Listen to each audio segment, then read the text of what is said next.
അവരുടെ കണ്ണുനീരിനെ പുച്ഛിച്ചുകൊണ്ട് അവൻ പറയുമ്പോൾ ഒരു 15 വയസ്സുകാരനെ കൊല്ലാൻ മൗനാനുവാദം കൊടുക്കുന്ന രണ്ടാനമ്മയുടെ ചിത്രമായിരുന്നു അവൻ്റെ മനസ്സിൽ. എന്നാൽ അവൻ്റെ ഓരോ വാക്കുകളും വസുന്ധര എന്ന സ്ത്രീയെ തകർത്തുകൊണ്ടിരുന്നു. ആ വാക്കുകൾ നൽകുന്ന വേദന അവരുടെ മനസ്സിനെ മാത്രമല്ല ശരീരത്തിനെയും ബാധിച്ചു തുടങ്ങി. അവരുടെ കണ്ണിൽ ഇരുട്ട് കയറി. ശരീരം വിറയ്ക്കുന്നതും കണ്ണ് ചുവന്ന് കലങ്ങുന്നതും അവന് അറിയുന്നുണ്ടായിരുന്നില്ല. മനസ്സ് മുഴുവൻ അവനിൽ നിന്നറിഞ്ഞ വാർത്തയിൽ മാത്രം. 20 വർഷങ്ങൾക്ക് മുൻപ് ഈശ്വരമഠത്തിൽ നിന്ന് മഹേശ്വരി അഭിമന്യുവിനെ കൊണ്ടുപോയത് കൊലയ്ക്ക് കൊടുക്കാനായിരുന്നു എന്നുള്ളത് അവരെ സംബന്ധിച്ച് പുതിയ അറിവായിരുന്നു. ഉള്ളിൽ പറഞ്ഞറിയിക്കാൻ കഴിയാത്ത നോവും കുറ്റബോധവും വേദനയും വന്നു നിറഞ്ഞു. പലപ്പോഴും അവനെ അവർ ഉപദ്രവിക്കുന്നത് നോക്കി നിൽക്കേണ്ടി വന്നിട്ടുണ്ട്. പക്ഷേ എത്രയൊക്കെ ആയാലും സ്വന്തം മകൻ്റെ കുഞ്ഞല്ലേ, അതുകൊണ്ട് ആ ജീവൻ ആപത്തൊന്നും വരുത്തില്ലായിരിക്കും എന്ന് കരുതി. പക്ഷേ മഹേശ്വരിയുടെ ഉള്ളിൽ ഇത്രയും വിഷമാണെന്ന് മനസ്സിലാക്കാത്തവർക്ക് അവരോട് തന്നെ പുച്ഛം തോന്നി. ഒപ്പം അവൻ്റെ മുഖത്ത് പോലും നോക്കാൻ കഴിയാത്ത അവസ്ഥയിലായി. മോനെ ഞാൻ എന്ന് പറയുന്നതിൻ്റെ കൂടെ മറ്റൊന്നും ചിന്തിക്കാതെ അടുത്ത നിമിഷം അഭിമന്യുവിൻ്റെ കാൽക്കലേക്ക് വീണിരുന്നു അവർ. അവരിൽ നിന്നൊരു പൊട്ടിത്തെറി പ്രതീക്ഷിച്ച് അവൻ ആ പ്രവൃത്തിയിൽ വന്ന് നടുങ്ങിപ്പോയി. തൻ്റെ കാൽക്കൽ വന്ന് പതിക്കുന്ന ആ കണ്ണുനീര് അവൻ്റെ കാലിനെ ചുട്ടുപൊള്ളിക്കുന്നത് പോലെ തോന്നി അവന്. വസുന്ധര! ഒരലർച്ചയോടെ ഈശ്വരിയുടെ ശബ്ദം അവിടെ ഉയർന്നതും ബോധം വന്നതുപോലെ ഒരു പിടച്ചിലോടെ അഭി 2 അടി പുറകോട്ട് മാറി. എന്നാൽ അപ്പോഴും അവനെ നോക്കി കണ്ണീർ വാർക്കുവായിരുന്നു ആ അമ്മ. അതുവരെ അവിടം ശ്രദ്ധിക്കാതെ പാർട്ടിയിൽ മുഴുകി നിന്നവർ എല്ലാവരുടെയും ശ്രദ്ധ അങ്ങോട്ട് പോയി. ഗൗരവത്തോടെ നിൽക്കുന്ന അഭിമന്യുവിനെയും അവന് താഴെ മുട്ടുകുത്തി കണ്ണീർ വാർക്കുന്ന വസുന്ധരയെയും എല്ലാവരും സംശയത്തോടെ നോക്കി നിന്നു. അഭിക്ക് മുൻപിൽ മുട്ടുകുത്തി നിൽക്കുന്ന തൻ്റെ അമ്മയുടെ മുഖത്തേക്കും അവർക്ക് മുൻപിൽ നിൽക്കുന്ന അഭിയിലേക്കും ചന്ദ്രുവിൻ്റെ കണ്ണുകൾ സംശയത്തോടെ നീണ്ടു. അവർക്കടുത്തേക്ക് അവൻ പോകുന്നതിന് മുൻപ് മഹേശ്വരി അഭിക്ക് മുൻപിൽ മുട്ടുകുത്തി നിൽക്കുന്ന വസുന്ധരയെ എഴുന്നേൽപ്പിച്ച് നിർത്തിയിരുന്നു. എത്ര ധൈര്യം ഉണ്ടായിട്ട വസുന്ധര ഈ പിഴച്ചുണ്ടായവന് മുൻപിൽ നീ മുട്ടുകുത്തി നിന്നത്? എൻ്റെ തറവാടിൻ്റെ അഭിമാനമാണ് നീ ഇന്നില്ലാതാക്കിയത്. വസുന്ധരയെ നോക്കി അലറുകയായിരുന്നു മഹേശ്വരി.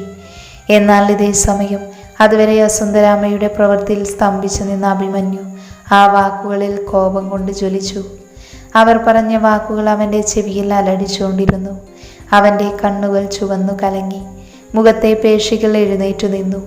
ശരീരം ദേഷ്യത്തിൽ വിറച്ചു. അവൻ്റെ കാലുകൾ ശക്തിയിൽ വായുവിൽ ഉയർന്നതും പെട്ടെന്ന് തൻ്റെ അടുത്തിരുന്ന ടേബിൾ വലിയ ശബ്ദത്തോടെ നിലംപതിച്ചു. നിലത്ത് മുട്ടുകുത്തി നിന്ന വസുന്ധരയടക്കം അവന് ദേഷ്യത്തോടെ നിന്ന് മഹേശ്വരി അവൻ്റെ പ്രവൃത്തിയിൽ വിറച്ചുപോയി.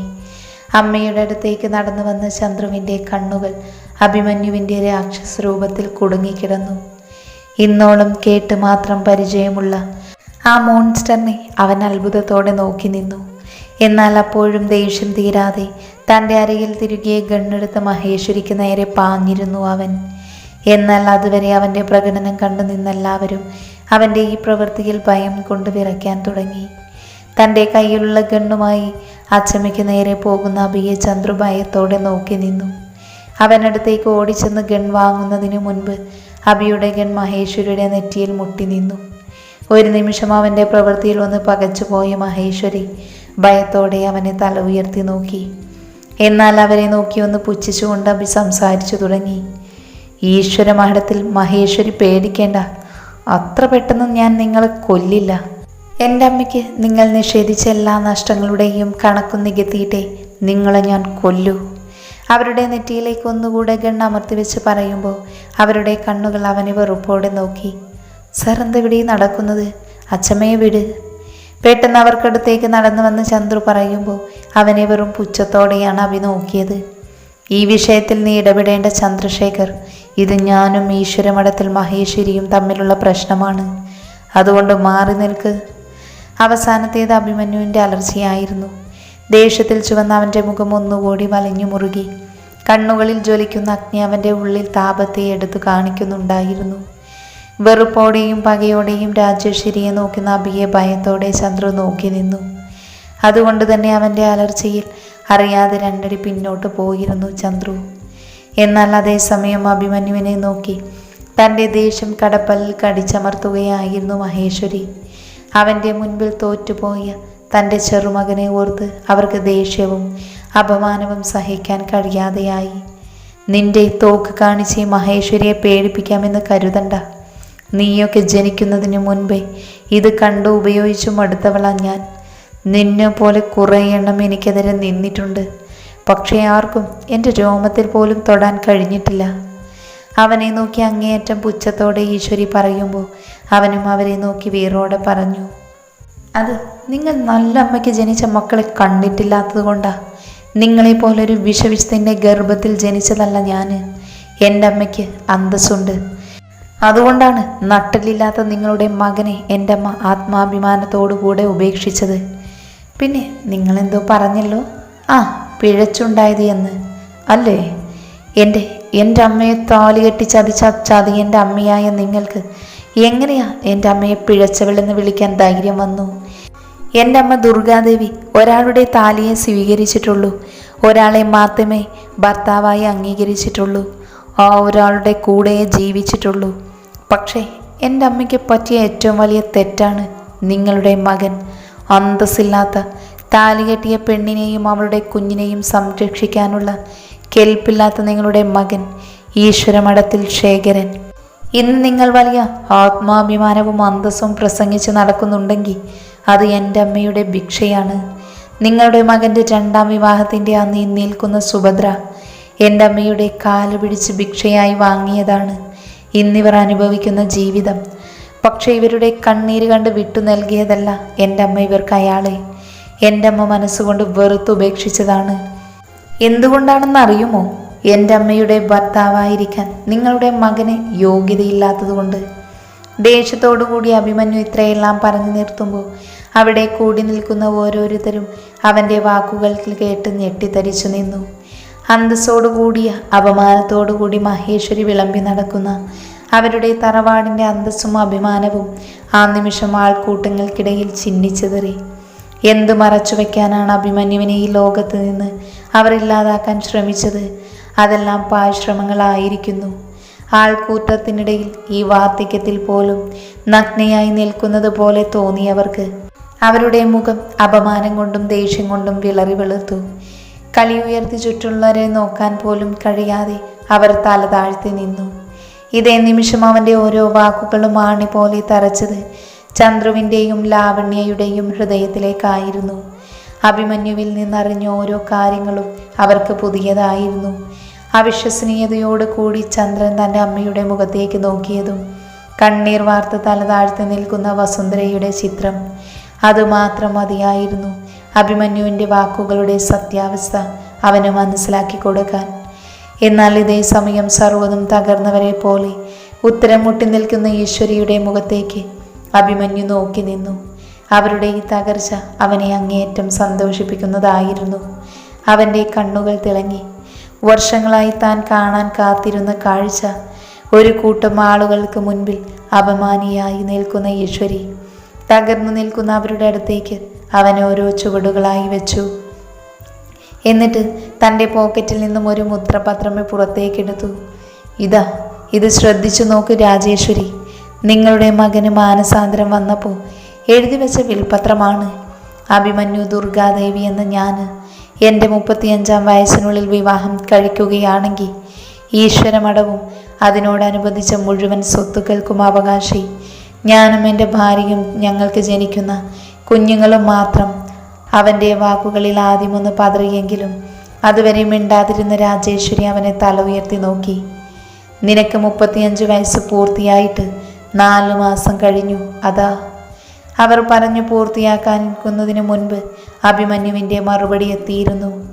അതായത് 4 മാസം മുൻപ് എൻ്റെ വിവാഹം നിയമപരമായി രജിസ്റ്റർ ചെയ്യപ്പെട്ടു. ഇപ്പോൾ ഈശ്വരമഠവും അതിനോടനുബന്ധിച്ചുള്ള സകല വസ്തുക്കളുടെയും ഉടമ ഞാനും എൻ്റെ ഭാര്യയുമാണ്.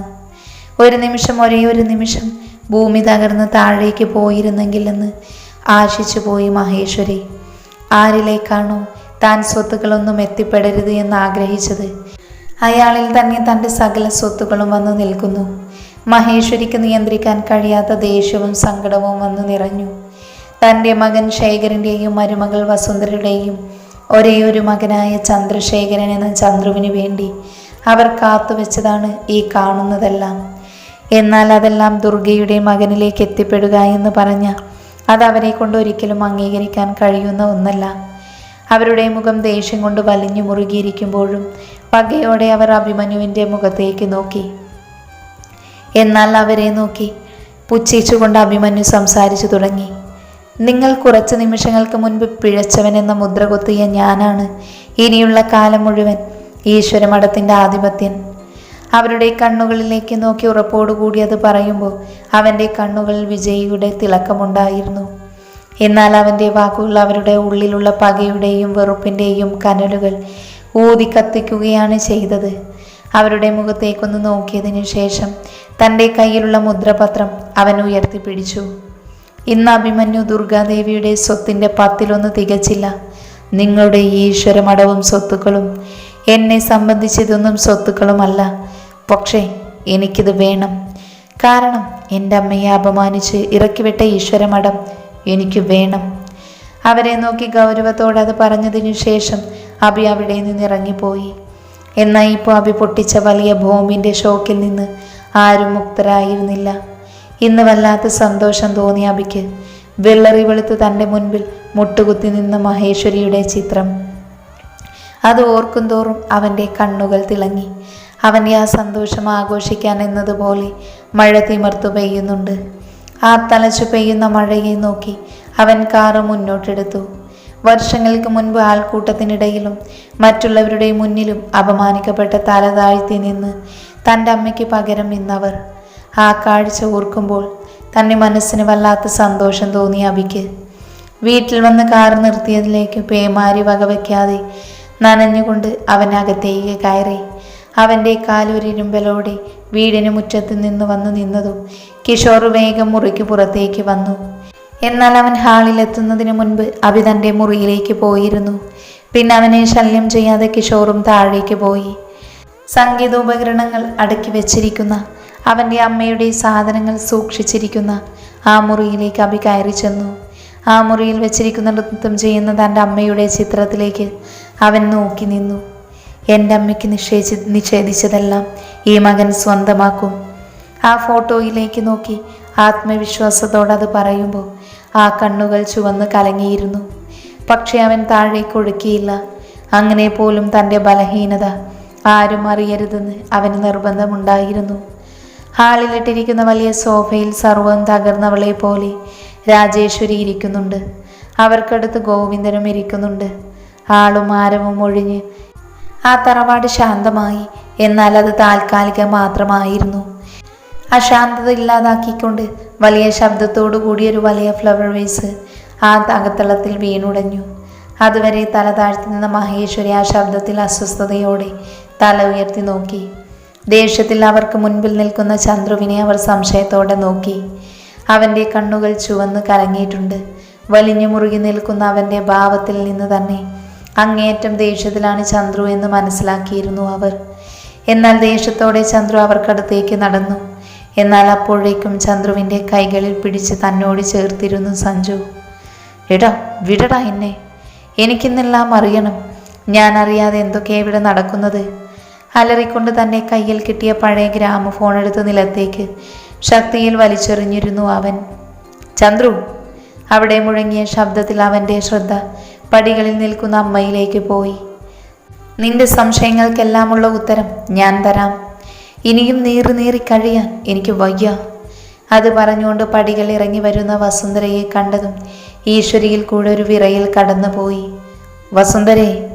ചന്ദ്രു വാ, നമുക്ക് പുറത്തുനിന്ന് സംസാരിക്കാം. അത് പറയുന്നതിൻ്റെ കൂടെ വസുന്ധര പുറത്തേക്ക് പോയിരുന്നു. അവർക്ക് പുറകെ ചന്ദ്രുവും. ആർത്തലച്ചു നിൽക്കുന്ന മഴയെ നോക്കി നിൽക്കുവാണ് വസുന്ധര. അവർക്ക് പുറകിലെല്ലാം അറിഞ്ഞേ തീരൂ എന്ന വാശിയിൽ ചന്ദ്രുവും നിൽക്കുന്നുണ്ട്.